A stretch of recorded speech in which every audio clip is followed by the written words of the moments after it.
करोड़ों की कोठी और आलीशान गाड़ियों का मालिक एक कामयाब बेटा आखिर पुरानी और घिसी हुई पीतल की थाली में खाना क्यों खाता था। अपनी सास की आखिरी निशानी को कबाड़ समझकर बहू ने उसे बाजार में बेच तो दिया, पर वो नहीं जानती थी कि उन बर्तनों के पीछे एक माँ के नंगे पांव, भीख मांगने और संघर्ष करने की ऐसी दास्तां छिपी है जिसे सुनकर रूह कांप जाए। देखिए रिश्तों और त्याग की ये मर्मस्पर्शी कहानी। दीदी, मैं आपके घर में इतने सालों से काम कर रही हूँ, पर एक बात है जो मेरी समझ में नहीं आ रही है, सरोज की कामवाली विमला ने पूछा। सरोज बोली, क्या विमला, घर में इतने काम पड़े हुए हैं और तुम्हें पुरानी बातों की पड़ी है? विमला बोली, हाँ दीदी, एक अजीब सी बात देख रही हूँ, पर हिम्मत नहीं हुई आज तक पूछने की। सरोज बोली, हमारे घर में? और वो कौन सी बात? विमला बोली, अगर पूछूंगी तो गुस्सा तो नहीं होंगी ना? सरोज बोली, देख विमला, जो पूछना है पूछ और काम पर लग जा। हे भगवान, इतना काम है और ये है कि तब से पहले ही बुझा रही है। विमला ने बहुत हिम्मत करके पूछा, अच्छा दीदी, एक बात तो बताओ, भैया तो इतना पैसा कमाते हैं, आप लोग इतनी बड़ी कोठी में रहते हैं, महंगे महंगे कपड़े और जूते पहनते हो, फिर वो जूठी पीतल की पुरानी थाली, गिलास और वो चम्मच रसोई में हर रोज क्या करते हैं? आखिर कौन खाता है उन पुराने बर्तनों में? विमला की बात सुनकर सरोज एक पल को स्तब्ध रह गई, फिर बात को घुमाते हुए बोली, अच्छा वो तो बस ऐसे ही, तू छोड़ उन बर्तनों को और जल्दी से खाने की तैयारी कर। कहकर सरोज ने उस बात को वहीं दबा दिया। अगले दिन सरोज उस घटना को लेकर अपनी माँ कामिनी जी से फोन पर बोली, पता है माँ, कल मुझे कितनी शर्मिंदगी महसूस हो रही थी जब मेरे घर की कामवाली उन बर्तनों के बारे में पूछ रही थी। जी तो कर रहा था कि चुल्लू भर पानी में डूब मरूं। कामिनी जी बोली, अरे बेटा, मरे तुम्हारे दुश्मन, तुम क्यों उस कामवाली की बातों को लेकर इतना परेशान होती हो? सरोज बोली, परेशान ना हूं तो और क्या करूं? अब आप ही बताओ कि मैं विमला को क्या कहूं कि उस कबाड़ में उसके साहब खाना खाते हैं। अरे विमला को मैं उससे अच्छे बर्तनों में खाना देती हूँ और मेरा पति अपनी माँ की यादों को हर रोज ताजा करने के लिए उस भिखारी जैसे बर्तनों में खाना खाता है। कामिनी जी बोली, सारी परेशानियों की जड़ वो बर्तन ही है ना, तो तू ऐसा कर, उन बर्तनों को ही हटा दे। मुझे तो समझ में नहीं आ रहा कि तेरी सास के मरने के बाद भी आखिर उन बर्तनों को तुम लोगों ने रखा क्यों है? सरोज बोली, पूछो मत माँ, जब भी उन बर्तनों को हटाने की बात करती हूँ ना, तो भावेश मुझे काटने को दौड़ते हैं, कहते हैं कि इतने बड़े घर में मेरी माँ की एक निशानी भी नहीं रह सकती। कामिनी जी बोली, कभी सोचा है तुमने कि इतने बर्तनों में अगर एक आध बर्तन गायब हो भी जाए तो दामाद बाबू को क्या ही पता चलेगा? चुपचाप किसी दिन उन बर्तनों को हटा दो बस। सरोज ने अपनी माँ की बात मान ली। अगले दिन जब भावेश ऑफिस गया तो सरोज बाजार जाकर उन बर्तनों को एक दुकान में बेच आई। भावेश को अगली सुबह तुरंत पता चल गया जब विमला ने उसे किसी अन्य बर्तन में नाश्ता दिया। विमला के जाते ही वो सख्त आवाज में बोला, सरोज, लॉकर की चाबी कहाँ है? सरोज बोली, आज अचानक आपको लॉकर की चाबी की क्या जरूरत पड़ गई, वो भी सुबह सुबह? भावेश बोला, तुम्हारा सब कुछ जानना जरूरी नहीं है, चाबी दो। सरोज को कुछ गड़बड़ लगी तो उसने कहा, आखिर बात क्या है? आज सुबह सुबह इस तरह से गुस्से में क्यों बात कर रहे हो? अचानक भावेश की आवाज तेज हो गई और वो बोला, वजह तुम अच्छी तरह जानती हो, मैं घर की छोटी मोटी बातों में कभी दखल नहीं देता, पर जिस बात के लिए मैं बरसों से तुम्हें मना कर रहा हूं, आज तुमने वही किया और ये बात मैं बर्दाश्त नहीं कर सकता। तुमने मेरी गरीब माँ की आखिरी याद भी मिटा दी। सरोज बोली, तो उसमें ऐसा क्या आसमान टूट पड़ा कि आप मुझसे, अपनी पत्नी से इस तरह बात कर रहे हो? भावेश बोला, सरोज, अगर किसी इंसान का अतीत ना जानो ना, तो जल्दबाजी या अहंकार में कोई भी फैसला नहीं लेना चाहिए। सरोज बोली, मुझे नहीं लगता मैंने कोई गलती की है।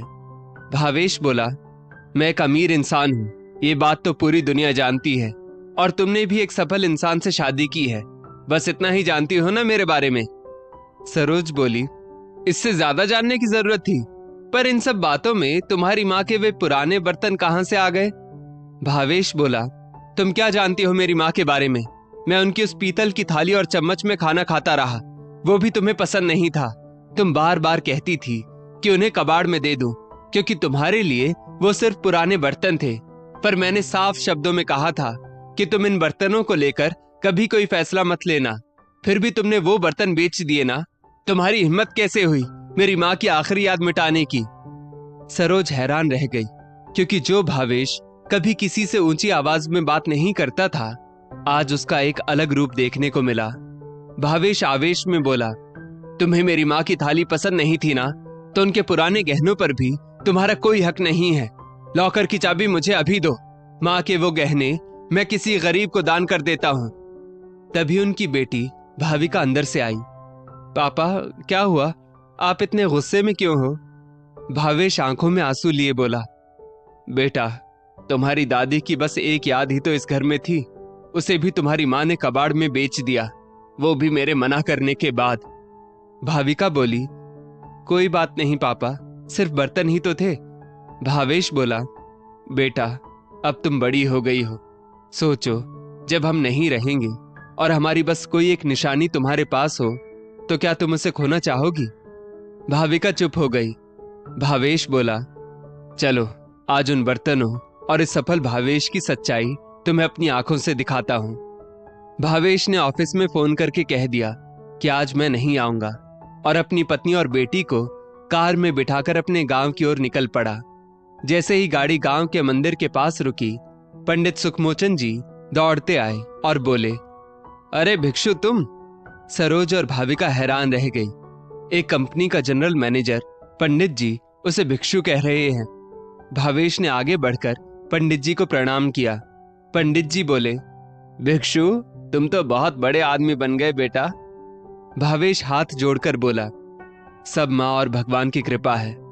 पंडित जी बोले, पहली बार तुम परिवार के साथ आए हो तो पहले ईश्वर के दर्शन कर लो, और हाँ, इस बार तुम्हें बिना खाना खाए जाने नहीं दूंगा। पूरा परिवार दर्शन करके आया तो पंडित जी बोले, बेटा, बा को साथ में नहीं लाए? भावेश की नम आंखें देखकर वो समझ गए और बोले, तेरी माँ में गजब का आत्मविश्वास था। वो पढ़ी लिखी कम थी, पर तेरा पालन पोषण बिना पिता के ऐसा किया कि कोई पिता भी नहीं कर सकता। पंडित जी मुस्कुराकर सरोज और भाविका से बोले, मैं जानता हूं भिक्षु का असली नाम भावेश है, लेकिन गांव में सब उसे भिक्षु कहकर पुकारते थे। जानती हो क्यों? भाविका उत्सुकता से बोली, क्यों दादाजी? पंडित जी बोले, तुम्हारी दादी देवकी बा के 3 बच्चे पैदा होते ही मर गए थे। जब चौथी बार ये पैदा हुआ तो उन्होंने मन्नत मांगी कि अगर उनका बेटा लंबी आयु पाए तो वे नंगे पांव रहने का कठोर संकल्प लेंगी और 1 साल तक 5 घरों से भीख मांगकर उसे एक वक्त का खाना खिलाएंगी। गर्मी, सर्दी, बरसात, नंगे पांव भीख मांगकर बेटे के लिए भोजन जुटाना कोई आसान काम नहीं होता बेटा। भाविका ने पूछा, उसके बाद क्या हुआ? पंडित जी बोले, भिक्षु तो बच गया, लेकिन 1 साल बाद इसके पिता चल बसे। उस विपदा की घड़ी में भी देवकी बा ने हार नहीं मानी। वो दिन भर मजदूरी करती और इसे मंदिर में पढ़ने के लिए छोड़ जाती थी। उनका सपना था कि मेरा बेटा बड़ा आदमी बने, जो आज ये बन चुका है। ईश्वर देवकी बा की आत्मा को शांति दे। पंडित जी की बात सुनकर भावेश फूट फूट कर रोने लगा। अपनी दादी के त्याग की बातें सुनकर भाविका भी रो पड़ी तो सरोज हाथ जोड़कर बोली, मुझे माफ कर दो भावेश, मुझसे बहुत बड़ी भूल हो गई। आपकी माँ को समझने के लिए मुझे 10 जन्म लेने होंगे। भावेश ने 5 घरों के वृद्धों को प्रणाम किया और आभार व्यक्त किया। लौटते समय रास्ते में सरोज ने कार रुकवाई और उस दुकान के अंदर गई। थोड़ी देर बाद वो बाहर आई तो उसके हाथ में वही पीतल की थाली, कटोरी और चम्मच थी। सरोज बोली, अगर ये बर्तन बिक गए होते तो मैं खुद को कभी माफ नहीं कर पाती। मैं इतनी छोटी सोच की निकली कि इन बर्तनों का मूल्य समझ नहीं पाई। भावेश बोला, सरोज, मैं कौन होता हूं माफ करने वाला? मैंने तो बस ये समझाने की कोशिश की कि रिश्तों में भावनाओं की कितनी गहरी छाप होती है। सरोज बोली, ठीक है, अब से रोज मैं भी तुम्हारे साथ इन्हीं बर्तनों में खाना खाऊंगी। यही मेरा प्रायश्चित होगा।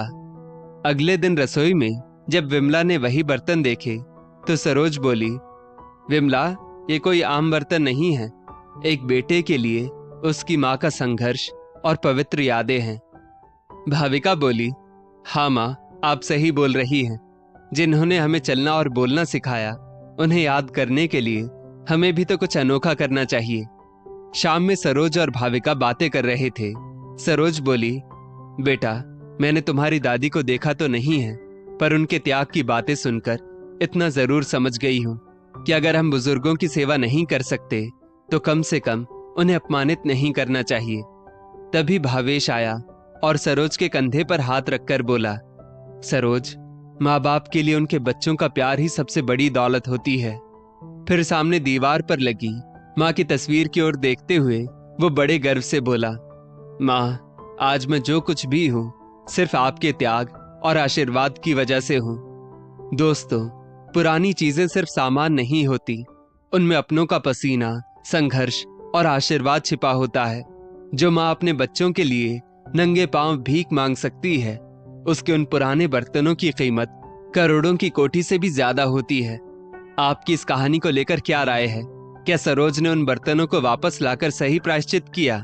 क्या आपके घर में भी किसी बड़े बुजुर्ग की कोई ऐसी निशानी है जिसे आप जान से बढ़कर चाहते हैं? अपनी राय कमेंट में जरूर बताइएगा और ऐसी ही दिल छू लेने वाली कहानियों के लिए हमारे पेज को फॉलो अवश्य करें।